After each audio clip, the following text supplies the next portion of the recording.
이번 주제는 한국사 최악전투 시리즈 조선 선조 원균의 칠천량해전입니다.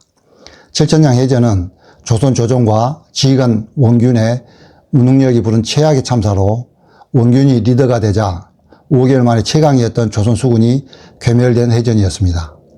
이러한 칠천량해전이 오늘날 리더들에게 주는 교훈에 대해 살펴보겠습니다. 오늘날 양력 1597년 8월 27일에 치러진 칠천량해전에 대한 평가입니다. 첫째 평가는 지휘 라인들 임금 선조에서부터 전시총괄 책임자 도채찰사 이원익, 육군수군 총괄 도원수 권율, 삼도수군 통제사 원균, 명나라 파견 최고 실권자 총독 현계 1위까지 이들의 무능력에 의한 조선 수군이 괴멸한 해전. 둘째 평가는 지휘 실패, 전술 오판, 기습에 의해 무너진 조선 수군의 역사적 대참사. 셋째 평가는 현장 지휘관 한 명의 판단이 군 전체를 어떻게 파멸시킨가를 보여주는 반면교사해전. 넷째 평가는 구성원 간의 신뢰 붕괴, 시스템 미작동 등으로 싸워보지도 못하고 조선 수군이 소멸한 해전. 다섯째 평가는 임진왜란 중 조선 수군의 유일한 패전이자 최대 비극이 된 해전 등으로 칠천량해전은 리더의 중요성을 보여주는 해전으로 평가되고 있습니다. 그렇다면 조선 선조 당시 칠천량해전의 임무는 무엇이었을까요? 핵심 임무는 부산포 일대에 일본 주력 함대를 격파하고 일본군의 해상 보급과 이동을 차단하는 것이었으며, 이를 위해 일본 수군의 본거지를 타격하여 보급로를 차단하고 일본 본토에서 조선으로 넘어오는 병력과 군수물자 통로를 봉쇄하는 것이었습니다. 이러한 임무는 임금 선조와 조정의 정치적 판단에 의한 것으로 남해안의 적 상황, 지형 등 현장 상황이 배제된 무리한 임무였습니다. 칠천량해전 지도자들이 내린 지휘 지침에 대해 살펴보면 전쟁의 총괄적 의사결정 및 인상권을 지닌 임금 선조는 조선 수군이 바다를 차단하고 부산을 집중 공격하라고 명령하다라며 일본군이 보급로로 사용하는 부산 앞바다를 완전히 장악하고 나아가 부산에 집결한 일본군 본진을 직접 타격하여 전쟁의 근본을 끊으라고 명령하였습니다. 지체 없이 출격하고 머뭇거리면 도원수 권율에게 엄중히 다스릴 것을 지시하였습니다. 전쟁 총괄 책임자 도채찰사 이원익은 조선 수군이 부산 앞바다까지 수시로 왕래하여 적의 상륙을 방해하고 해상 보급로를 위협하라고 명령하다라며 선조의 강경론에 따라 일본군에 대한 지속적인 압박을 지시하였습니다. 함대를 한꺼번에 움직이지 말고 절반은 한산도를 지키게 하고 나머지 절반으로 적의 후방을 기습하는 함대 분할 운용을 제한하기도 하였습니다. 육군 수군을 총괄한 도원수 권율은 즉각 출격하여 적을 섬멸하라고 명령하다라며 조정의 명령을 현장에서 관철시키는 역할을 수행하였습니다. 육군과 수군의 협공, 수륙 병진을 주장하던 원균이 출정을 망설이자 이를 항명으로 간주하여 곤장을 치며 수군 단독 출정을 강요하였는데, 이는 전장 현장의 한계를 무시하고 중앙의 명령을 강압적으로 집행한 것이었습니다. 삼도수군 통제사 원균은 초기에는 안골포와 가덕도의 적을 육군이 먼저 치면 수군이 뒤따라 부산을 타격하여 승리할 수 있다는 수륙병진 작전을 건의하였으나 상급 지휘관 선조와 권율에 의해 육군 지원이 거절당하고 권율에게 곤장을 맞은 후 전 함대를 이끌고 무리한 출정을 강행했습니다. 명나라 파견 최고 실권자인 총독 현계는 부산에 위치한 일본군의 본거지를 직접 공격할 것을 강력히 요구하였고, 기상 악화나 전력 열세를 이유로 출동을 주저하자 이를 기망, 속임수, 나태로 간주하며 노골적인 불만을 표했습니다.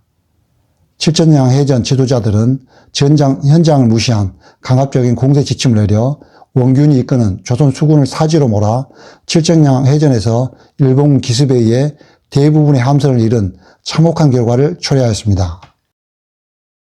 1597년 8월 27일에 치러진 칠천량해전 시간대별 전투에 대해 알아보겠습니다. 칠천량해전은 며칠에 걸친 무리한 기동과 보급 실패, 일본군의 치밀한 포위작전이 맞물려 발생한 참사였습니다. 8일 전 8월 19일에서 23일에는 원균 160여 척 함대가 부산 앞바다에 진출하였으나 일본군의 유인작전과 거센 풍랑으로 제대로 싸워보지도 못하고 후퇴하였습니다. 3일 전 8월 24일에는 가덕도에 상륙하여 식수를 얻고자 했으나 매복한 일본군 기습을 받아 400명이 전사하고 후퇴하였습니다. 하루 전 8월 26일에는 칠천량에 정박, 병사들은 며칠째 제대로 먹지도 못하고 기지맥진한 상태였습니다. 8월 27일 전투 당일 새벽 0시에서 4시 사이에 일본군 기습, 일본 수군이 칠천량의 좁은 입구를 봉쇄하고 일본 소형선들이 조선 판옥선에 접근하여 조총 사격과 화공으로 기습 공격을 하자 조선군은 혼란에 빠지며 지휘체계는 마비되고 판옥선들은 좁은 수로에서 서로 충돌하여 아수라장이 되었습니다. 새벽 4시에서 8시 사이에는 조선군 일부 함대가 북쪽 안골포 방면으로 패퇴하자 일본군에게 저지되었고 일본군은 판옥선 위로 올라와 백병전을 펼쳤으며 조선군은 도주하기 시작했습니다. 오전 8시에서 12시 사이에는 원균이 남은 배들을 이끌고 춘원포 일대로 후퇴하였지만 춘원포 해안에는 이미 일본 육군이 상륙하여 매복하고 있었습니다. 다음 날 8월 28일에는 일본군은 잔적을 소탕하며 조선군 지휘부는 전사했습니다. 전라우사 이역기, 충청수사 최원은 끝까지 싸우다 바다에 투신하여 순국하였고 원균은 육지로 올라가 도주하던 중 고성 지역에서 일본군의 추격을 받아 전사하였으며 경상우사 배설은 전선 12척을 이끌고 포위망을 빠져나와 한산도로 철수하였습니다. 조선 수군의 리더 원균은 조선 수군의 피로도를 고려하지 않는 무리한 부산 출정, 적의 기습에 대비하지 않는 경계 소홀, 패전 상황에서 부대를 추스려 일전하기보다는 부하들을 버리고 퇴각하는 등 칠천량 해전에서 지휘관 자질과 전술적 측면에서 무능의 극치를 보여주었다고 평가할 수 있겠습니다. 조선 수군이 참패한 이후 지도자들의 반응 평가들입니다. 먼저 임금 선조는 어찌 이 지경에 이르렀단 말인가 라고 망연자실하였고 하늘이 도우지 않았다. 원균의 지휘가 미숙했다라며 책임을 회피하였습니다. 다음 전쟁 총괄 책임자 도채차사 이원익은 이미 벌어진 일은 되돌릴 수 없으니 남은 전력이라도 모아야 한다며 냉철한 현실 직시와 함께 이순신 장군의 복귀를 추진하였습니다.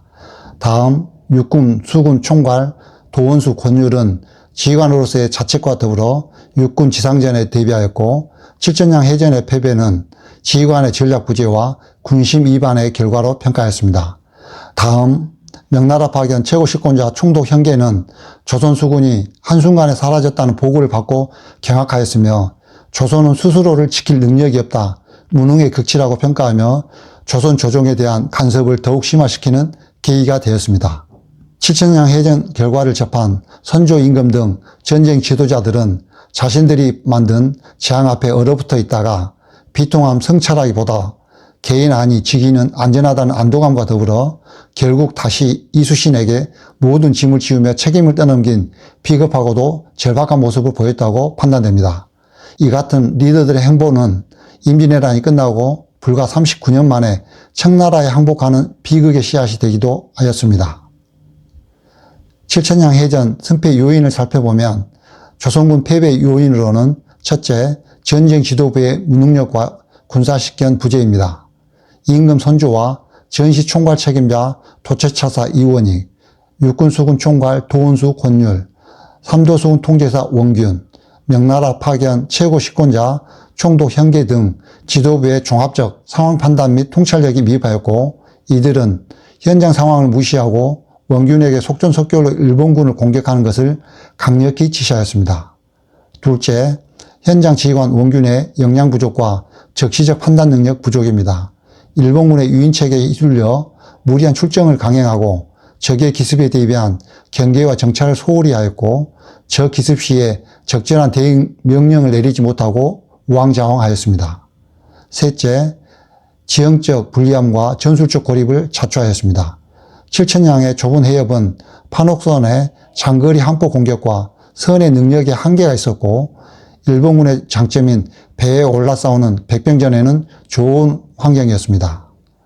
다음으로 일본군의 승리 요인으로는 첫째, 조선군의 허점을 이용 기습 공격하여 전장의 주도권을 확보하였습니다.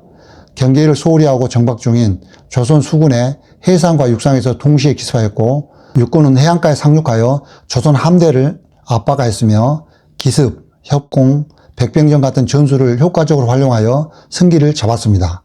둘째, 장점은 극대화하고 단점은 보완하였습니다. 조선 판옥선의 황포 이력을 피하기 위해 근접전을 시도하였고 좁은 해협의 특성을 이용 백병전을 벌여 판옥선의 화력을 무력화하였습니다. 칠천량 해전이 현대에 있는 리더에게 주는 교훈 세 가지입니다. 첫째, 리더의 능력, 지, 신, 인, 용, 구비는 승패의 결정적 요소라는 것입니다. 풍부한 전력과 자원을 보유하고도 리더의 전략적 마인드가 부족하면 조직 전체가 무너짐을 칠천량 해전에서 보았습니다. 지역적 승리에서 벗어나 전쟁을 억제하고 평화를 관리하는 전략적 리더가 필요하고, 리더는 현대의 총력전, 복합전에서 정치, 경제, 사회, 문화, 외교, 군사 등 전반에 걸친 정무적 감각을 지닌 자질을 구비할 수 있도록 노력을 경주해야겠습니다. 둘째, 상하 동역 자승으로 상하의 신뢰, 결속력은 조직 승리의 원천입니다. 원균과 부하들 신뢰 관계는 사실상 붕괴된 상태였고, 지휘부의 심각한 불신과 갈등, 리더에 대한 불신은 병사들에게 사기 저하와 기강해를 불러일으켰습니다. 셋째, 수많은 정보의 비판적 수용과 판별 능력을 구비해야겠습니다. 조선 조정은 일본이 내민 가토의 조선 출정 정보라는 미끼를 맹신하였습니다. 경쟁자가 흘린 정보나 출처가 불분명한 정보를 비판적으로 수용해야 하며, 현장 피로도, 물자 상황, 적의 상황 등 현장 데이터를 무시한 의사결정은 조직 전체를 사지에 내몰리게 할 수 있습니다. 손자병법 관점에서 묻겠습니다. 첫째, 당신이 선조 임금, 야전군 최고사령관 권율이었다면 일본군을 격렬하기 위해 조선 수군에게 어떻게 전투 지휘를 하였겠나요? 둘째, 당신이 현장 최고지휘관 원균이었다면 칠천량 해전에서 어떻게 지휘를 했겠나요? 칠천량 해전은 조선 조정의 정치적 압박, 지휘관의 역량 부족이 결합하여 조선 수군을 괴멸시킨 최악의 참사입니다. 임진왜란 기간 중 단 한 번의 패배로 제해권을 잃고 국가 전망의 위기를 초래하였습니다. 칠천량 해전은 리더의 전문성과 현장 중심 판단이 개인과 조직의 생존에 얼마나 직결되는지를 잘 보여주며, 리더의 정무적 감각 부재가 조직을 어떻게 파멸시키는가를 보여준 반면교사라 할 수 있겠습니다. 전쟁에 지고 모든 것을 잃고 통곡하기 전에 평상시 개인의 자질 구비, 막강한 군사력, 유비무환이 얼마나 중요한지 칠천량 해전을 통해 되돌아보는 시간이 되었으면 합니다. 감사합니다.